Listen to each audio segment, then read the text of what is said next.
Hi, I'm Sharon Ballantine, Law of Attraction Parenting Coach. I live in Snoqualmie, Washington, and I would like to be considered for the live online event and, of course, the book deal. My passion is working with parents in finding ease and peace in their relationship with their kids. I help them do this by teaching them the laws of the universe, about their own alignment, and how to teach their kids about their internal guidance system. My message today is that as parents, we often don't trust our kids to use their internal guidance system to make their highest choices because we're fearful. We can spend too much time trying to get them to stop resisting us long enough to listen to what we have to say about their choices. We don't trust these choices because they might get hurt, disappointed, or worse. They push back because they want their freedom, and everyone ends up feeling powerless. Can you relate to this? I started to feel powerless because everything had become a power struggle. I wanted my kids to do things my way, and they had a different agenda in mind. No surprise there. Even though I taught them about their internal guidance system, in moments of fear, which sometimes lasted a while, I wouldn't let them use this guidance, which is the intuition they were born with. It's that part of them that helps them choose what serves them best. And it's painful when our kids shut us out. We get our feelings hurt and don't feel in touch with our child. The harmony in the family can break down. It was a challenge when my son Dustin, my youngest of 3, became a preteen because he wouldn't conform to what I felt was in his best interests. After all, I felt like I knew what was best because I had more life experience. We mean well because we care about our kids and we want them to succeed. But the breakdown happens when we want to choose for them. One time I found myself trying to fix a problem I thought my son was having, which was overeating and poor food choices. Every time we left the house, he was choosing heavy foods that were loaded with sugar, which just made him feel sick, but he continued these food choices anyway. I just wanted him to eat in a balanced way and feel good. He was not cooperating. I started to hide the snacks in our house because I thought my son was abusing them by eating them all at once. I didn't feel I could trust his food choices.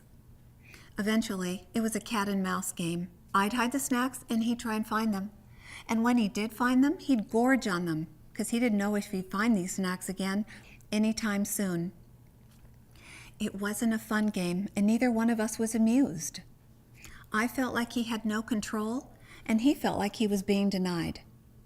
I wanted resolution to this. So I took my son to a food clinic that specialized in healthy eating. I thought I'd try the professional approach.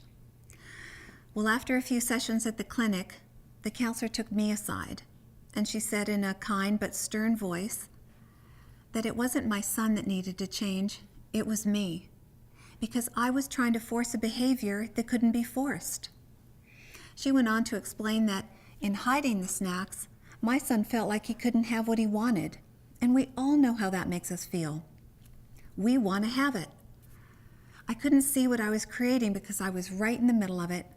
The last thing I wanted to do was disempower my son, but I was doing just that. At first, I was horrified with this realization because I didn't want to think it was my issue. Then something inside me clicked, and I started to hear my own internal guidance system. And what I realized was this. I wasn't allowing my son his process. I wasn't letting him find his way and make his own choices, even if I didn't agree with them. After all, I was the problem, not my son. That was really a shock. My intent was to have a good-feeling household, so I agreed with a lot of hesitation to try the new approach that the clinic was suggesting, which involved not hiding any snacks. So once at home, my son and I had a heart-to-heart talk, and I agreed I'd leave the snacks in the cupboard. His part was agreeing to not eat them all at once. Relinquishing my perceived control over this situation was one of the hardest things I've ever done.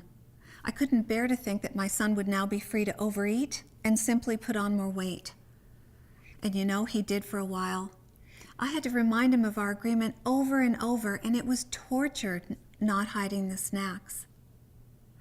But with time, I learned that I could trust that my son could use his own internal guidance system to choose what was best for himself. I watched as he learned to recognize when he was truly hungry, as opposed to eating out of boredom or frustration, because I wasn't telling him what to do and how to feel, which allowed himself the opportunity to tap in for his own guidance. Months later, the snacks stayed in the cupboard for long periods. The tug of war had stopped and my son was finding his way. Letting go can be so difficult for parents. This experience helped remind me that each child is on their individual path, that they've come into this life with a specific intent all their own, and I'd been trying to control my son's. I had allowed my fears to get in the way of what I knew to be true, which was that his internal guidance system would never fail him, and kids always do manage to find their way. Even though we often don't trust our kids to use their internal guidance system, parents, it's imperative to remember their internal guidance system is their personal compass to their highest choices. We can never actually control our kids, and it's important that they learn to use their guidance to create their lives. Allow your child the freedom to find their way and make what may appear to be mistakes. By living what they don't want, they'll more clearly be able to identify how they do want to live this life.